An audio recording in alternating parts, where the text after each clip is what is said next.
شهر رمضان الذي انزل فيه القرآن۔ بسم اللہ الرحمن الرحیم۔ محترم ناظرین، 22ویں پارے کا خلاصہ پیش کیا جا رہا ہے، سماعت فرمائیں۔ سورہ احزاب جاری ہے۔ اس حصے میں کچھ معاشرتی احکام بیان کیے گئے ہیں۔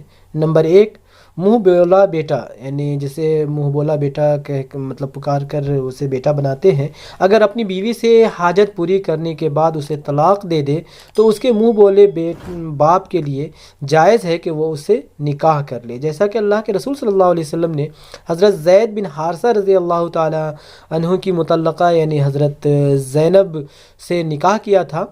نمبر 2، طلاق کے سلسلے میں بتایا گیا ہے کہ کسی عورت سے نکاح کرنے کے بعد اسے ہاتھ لگانے سے پہلے طلاق دے دے تو تمہاری طرف سے ان پر کوئی عدت نہیں ہے، اس لیے انہیں کچھ مال دو اور بھلے طریقے سے رخصت کر دو۔ نمبر 3، نبی کریم علیہ الصلوۃ والسلام کے لیے نکاح کا خاص ضابطہ بنایا گیا ہے کہ آپ صلی اللہ علیہ وسلم ان متعدد پابندیوں سے مستثنیٰ ہے جو ازدواجی زندگی کے معاملے میں عام مسلمانوں پر عائد کی گئی ہیں، یعنی آپ صلی اللہ علیہ وسلم کا معاملہ اس سے مستثنیٰ ہے۔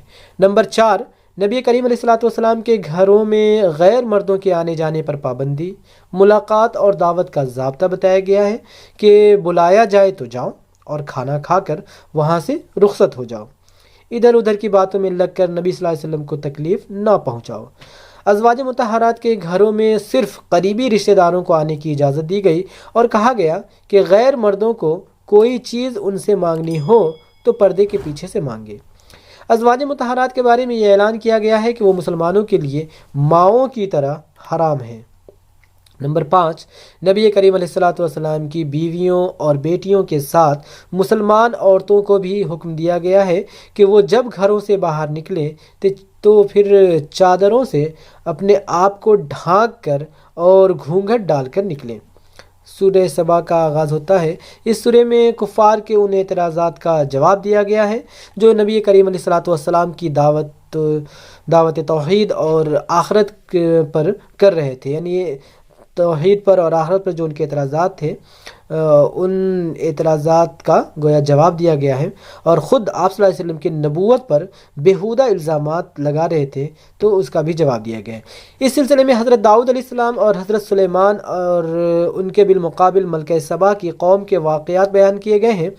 ایک طرف حضرت داؤد علیہ السلام اور سلیمان علیہ السلام کی مثال پیش کر کے یہ واضح کیا گیا ہے کہ انہیں اللہ تعالیٰ نے ایسی بڑی طاقتیں بخشیں اور شوکت و حشمت عطا کی جو ان سے پہلے کم ہی کسی کو ملی ہے، مگر یہ سب کچھ پا کر بھی وہ کبر و گھمنڈ میں، یعنی کبر، گھمنڈ اور اپنے آپ کو بڑا دکھانے اس طرح کی حرکت میں مبتلا نہیں ہوئے، بلکہ اپنے رب کے خلاف بغاوت کرنے کے بجائے اس کے شکر گزار بندے بنے رہے۔ دوسری طرف قوم سبا کی مثال بیان کی گئی ہے کہ اسے اللہ نے جب اپنی نعمتوں سے نوازا تو وہ کبر اور گھمنڈ سے پھول گئی اور آخرکار اس طرح ٹکڑے ٹکڑے ہوئی کہ اس کے بس افسانے ہی اور قصے کہانیاں ہی دنیا میں باقی رہ گئے ہیں۔ یہ دو طرح کے نمونے ہیں، نعمت پر اللہ کا شکر گزار بن کر رہنے اور اس پر اترا کر اللہ سے بغاوت کرنے کے، یعنی یہ دو طرح کے نمونے پیش کیے گئے ہیں۔ اس کے بعد سورہ فاطر کا آغاز ہوتا ہے۔ نبی کریم علیہ الصلوۃ والسلام کی دعوت توحید کے خلاف کفار مکہ نے جو طریقہ اختیار کر رکھا تھا، اس سورہ میں اس پر بھی انہیں ملامت کی گئی ہے۔ نصیحت کے انداز میں انہیں سمجھایا گیا ہے کہ تمہیں جس راستے کی طرف بلایا جا رہا ہے اس میں تمہارا اپنا ہی فائدہ ہے، یعنی تمہارا اپنا ہی بھلا ہے، تو اسے اختیار کرو۔ اس سلسلے میں اگر تم نے نبی کریم علیہ الصلوۃ والسلام کی بات نہیں مانو گے تو اپنا ہی کچھ بگاڑو گے، نبی کا کچھ نہیں بگڑے گا۔ وہ شرک کی تردید کرتا ہے تو تم خود اپنی آنکھیں کھول کر دیکھ لو، کیا زمین پر پھیلی ہوئی یعنی اللہ کی نشانیوں سے شرک کی تائید ہوتی ہے؟ وہ تم سے کہتا ہے کہ اس زندگی میں، یعنی جو یہ زندگی ہے، اس زندگی میں تم اللہ کے سامنے جواب دہ ہو اور ایک دن تمہیں اس کے سامنے حاضر ہو کر اپنے اعمال کا حساب دینا ہے، تو تمہیں مرنے کے بعد دوبارہ پیدا کیے جانے کا یقین نہیں آتا اور نبی صلی اللہ علیہ وسلم کے اس دعوے کو ماننے سے انکار کرتے، حالانکہ تم اپنی آنکھوں سے روز دیکھتے ہو کہ اللہ تعالیٰ رات کو ختم کر کے دن پیدا کرتا ہے، اسی طرح دن کو ختم کر کے رات کو لے آتا ہے اور اس کے بعد دوبارہ دن کو پیدا کر دیتا ہے۔ یہ بات اس کے لیے ممکن ہے، تو تمہیں دوبارہ پیدا کرنا اس کے لیے کیوں کر ناممکن ہوگا؟ اس نے تمہیں ایک ذرا سے نطفے سے پیدا کر کے اچھا بھلا انسان بنا دیا، تو وہ تمہیں دوبارہ پیدا کیوں نہیں کر سکتا؟ دنیا میں بھلے کام بھی ہوتے ہیں اور برے بھی، کیا مرنے کے بعد بھلے اور برے کا انجام ایک ہی ہوگا؟ یہ معقول بات ہے؟ یا یہ کہ بھلے کو بھلا اور برے کو برا بدلہ ملے؟ اگر تم اب بھی ان باتوں کو نہیں مانتے تو شامت تو تمہاری اپنی ہی آئے گی۔